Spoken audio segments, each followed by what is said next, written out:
qarax xoogan ayaa goordhow ka dhacay magaalada Muqdisho kaasoo joogtiisa si weyn looga maqlay xaafadaha qaar ee magaalada Muqdisho.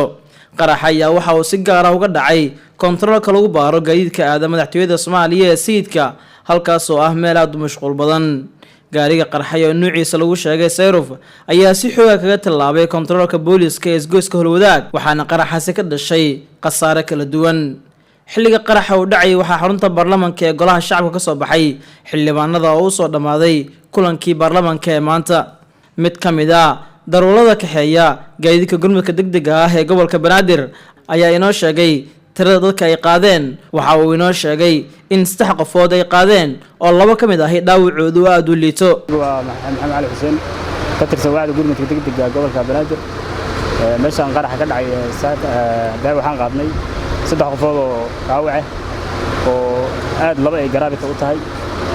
waxaan geynay isbitaal Madiina gargaarka degdega aan geynay ma dhimasho qof kale meesha yaala laakiin ma qaadan anaga oo media markaas uu horeey meesha wada kamid tahay garahan ambulance siman 3 qofood ma qaadeen ambulance kale loo kula shaqeynayay ma ayaan kala qaadeen marka tiraha ma ka fiirso celiska baqaa qaraxan qasaaro wallahi inuu qiyaasta ma sheegi karo markaas anaga 3 qof oo aan qaadnay 1 qof oo media yaalay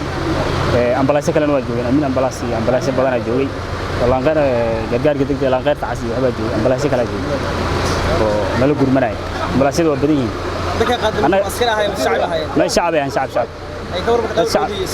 dad shacab aan qaadnay dad shacab. 2 qarax ayaa maanta ka dhacday magaalada Muqdisho waxaana taliye ku-xigeenka booliska Soomaaliyeed Zakiye Xuseen ay sheegtay in qofkii ka dambeeyay qaraxii ka dhacay isgoyska kilometer 4 la qabtay kaasoo watay gaari nooha qalin ah sida ay sheegtay. Nuur Cabdiraxmaan Nuur Mustaqbal Media Muqdisho.